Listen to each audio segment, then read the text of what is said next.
I'm Captain Quinn, out here chasing chrome winter run steelhead with my buddy Rob on a lower tributary of the Skeena. And there's snow, but now there's rain, but it's awesome. And the fish are biting apparently, so this is a fish of a lifetime. You'll remember fish like this forever, man. They don't get prettier than this. We are on the Skeena River in northern BC. As you can see, the entire main stem is completely frozen. You're not fishing this with a spey rod. You'd need an ice auger to fish this. That being said, there is a tiny little open pocket of water right there on an inside bend. So, you know, maybe I can make a miracle happen. Don't tune out yet. I got a backup plan. Hang on, hold on to your horses. Cap Quinn's always got an A, B, and a C, and a D, and an E. Most times an F too. So finesse is super important. Come on, baby. It's not that face. Oh, a little to the right. Oh yeah, if there's something there. As I said, finesse is super important when fishing through little pockets. Maybe they want a roll cast, you know? Sometimes these fish can be picky.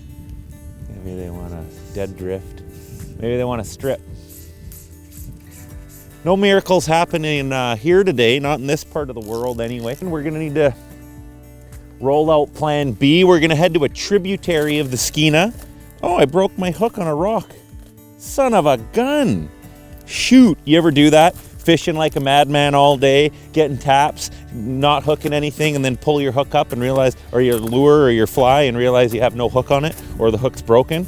I've done that. It sucked. Anyways, so we're not fishing the main stem today. It's January, and we're gonna have to head to one of the warmer tributaries of the Skeena, lake fed. Preferably, because those systems tend to be a little bit warmer. You bet your boots we're gonna get into some true winter run chrome steelhead slabs, reel screaming line off the reel like that, but better.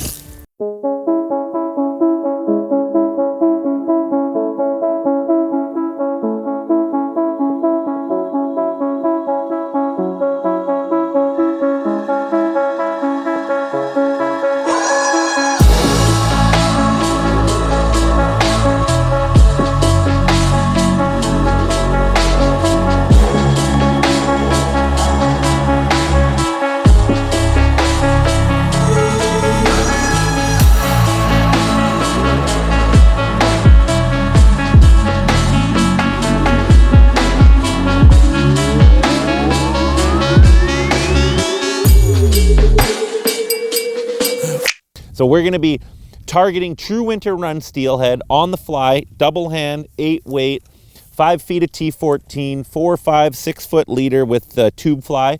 Be honest with yourself.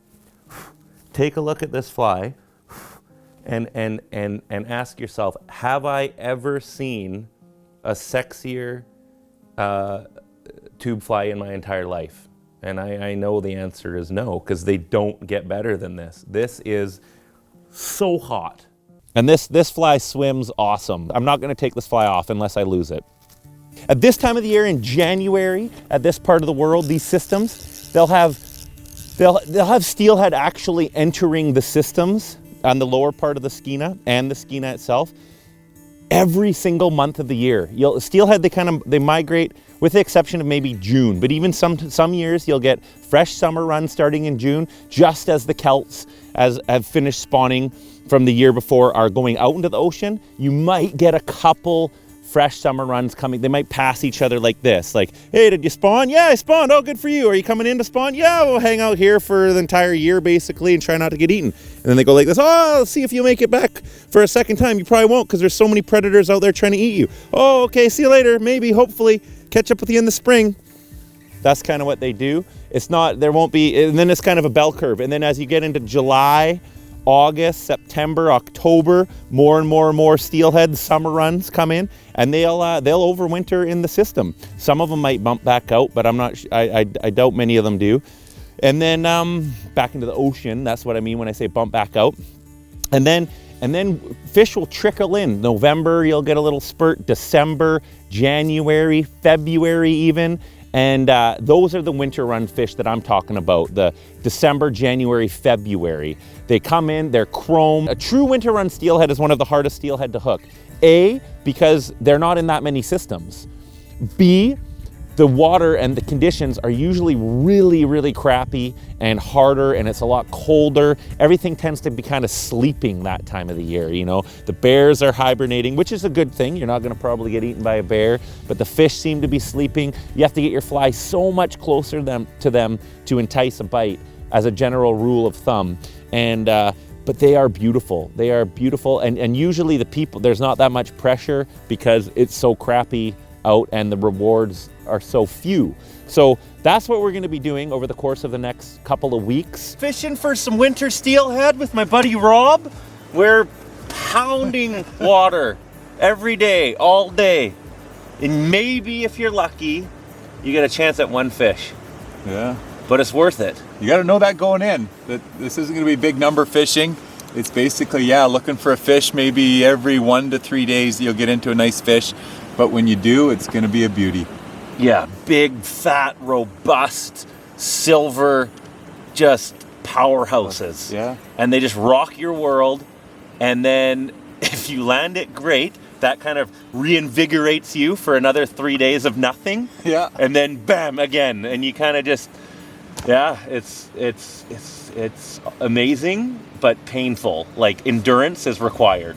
Yeah, I mean, and look at this. It's been pouring all day on us. It's either raining or snowing, and when it's not, then we get the big deep freeze, and you're out here at -3, -5, 10, who knows? It's, yeah, this time of year, the elements are always, something that you have to deal with. Yeah. Well, should we go see if we can get some? Yeah, let's head out. All right. Sounds good.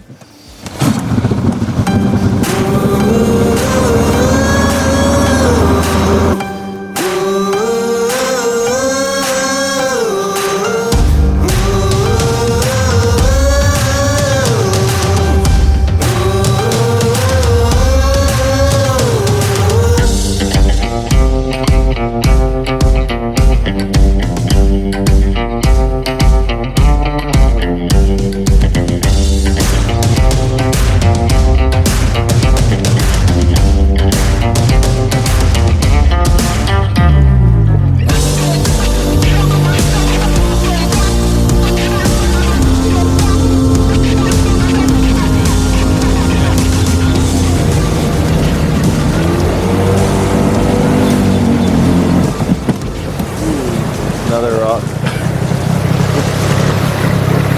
Rock and roll! On to the next run. We're 0 for 3 runs. A few trout. Kind of depressing. But it's a beautiful day. Company's subpar. We know there's fish here, so we just gotta stay focused and stay positive. It's all about your perspective in life. When you're steelheading, even more so, a good positive perspective is key. Right, Rob? We'll get them. You put in your time, eventually it'll happen. I always say, you just keep putting in your time, you'll get that feeling, that tug will happen. It always does. And then you'll lose it, and then you'll cry.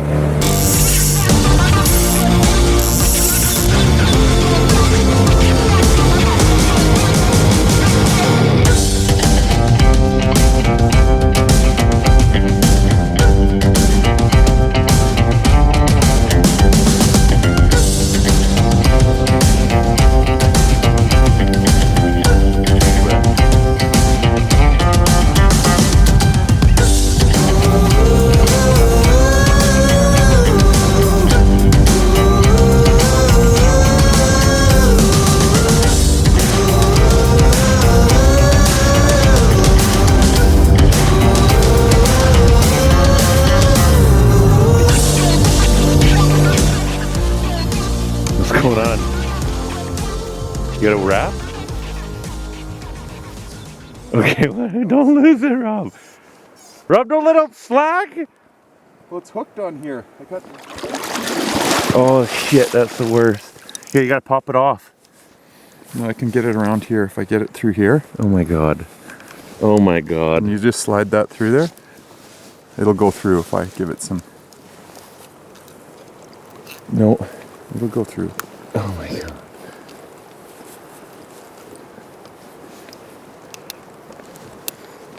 No.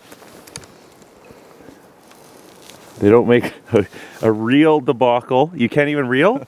You're gonna have to strip it in. No, I gotta get that. It'll go once I get that. This is the worst. Well, you gotta you can feed it through there. If you just feed it, here, I'll hold this, and you feed that. This one? Yeah, just go through there.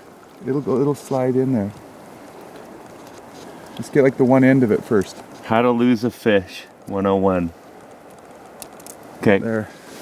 Good thing. The best asset you can have out here steelheading is a friend named Captain Quinn.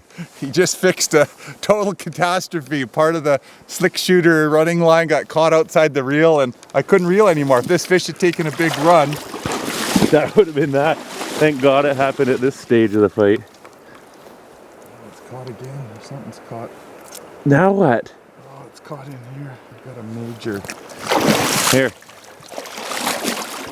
cluster going. I think What's going on? Oh, giving it slack. Just reel it. Oh my God. Feeding line out to an aggressive winter run steelhead is one example of what not to do. Don't buy cheap reels.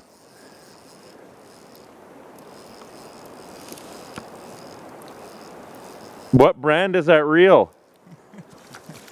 Echo. Do not buy Echo reels. Yeah, I got her fixed now. Jeez. Just when you want a reliable piece of gear, when it counts. Whew. That was stressful, Rob. Don't do that to me. If you had to check your pulse right now, what do you think it would be? Even though, I catch lots of steelhead, that every time I still get so nervous about bringing them in. It's, as much as the one I caught 50th time or 50 times ago or 20 times ago, you still get nervous and excited about every fish, or at least I do. It's like the first one I've ever caught.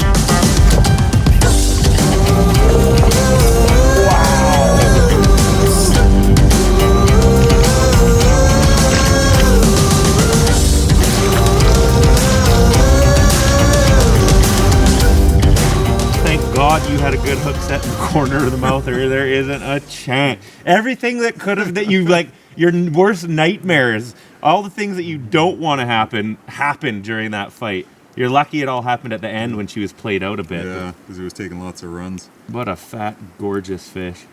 Let her go here. Yeah. There she goes. Well done. Yesterday we came up here for afternoon, hooked 4, lost 3, landed 1, smaller one, but it was gorgeous fish. Good old days. That was yesterday. Now we're just looking for a few more fish. Fresh, big hogs. A lot of water in the boat, Rob. You pulled out the plug when you got out. Idiot. Yeah.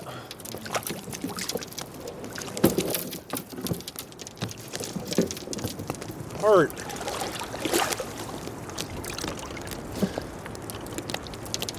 Why is it whenever you're in a hurry to get fishing, you always tangle up into everything? Every rod. Oh, leave that.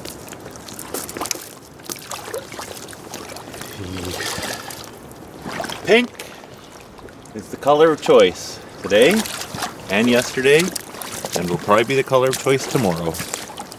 The pink dink.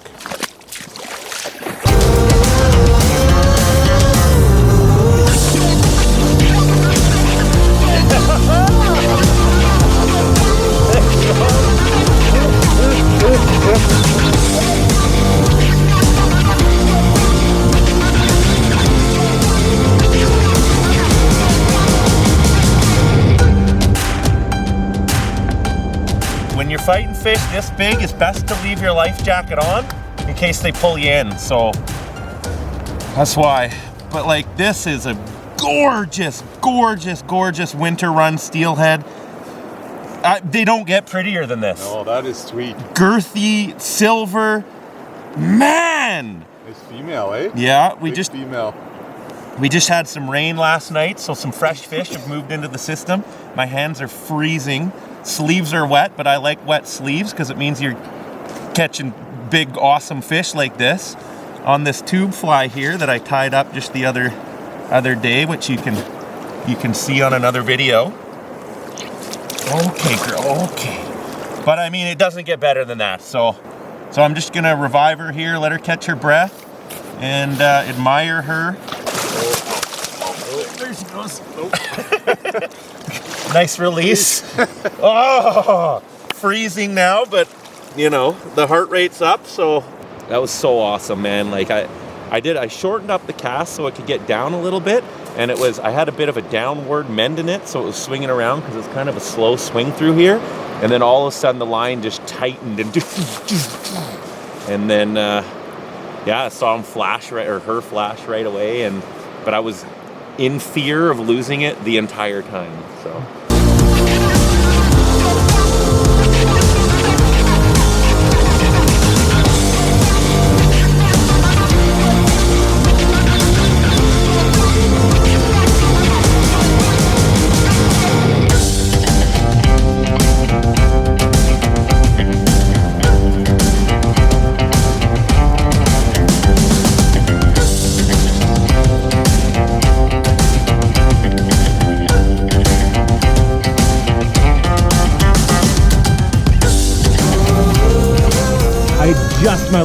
My fly had just hit the water, and then I'm like, oh man, is there a big snag there? Am I on bottom already? And they basically just stopped dead, and I planted a good hook set, and then it just basically took off right across the river. It was an awesome grab.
Up on the south coast, and these were kind of our mooching reels. We'd fill them with monofilament, these old wooden Pete's reels. I absolutely love them. There's no reel with such character as these, and they're fun.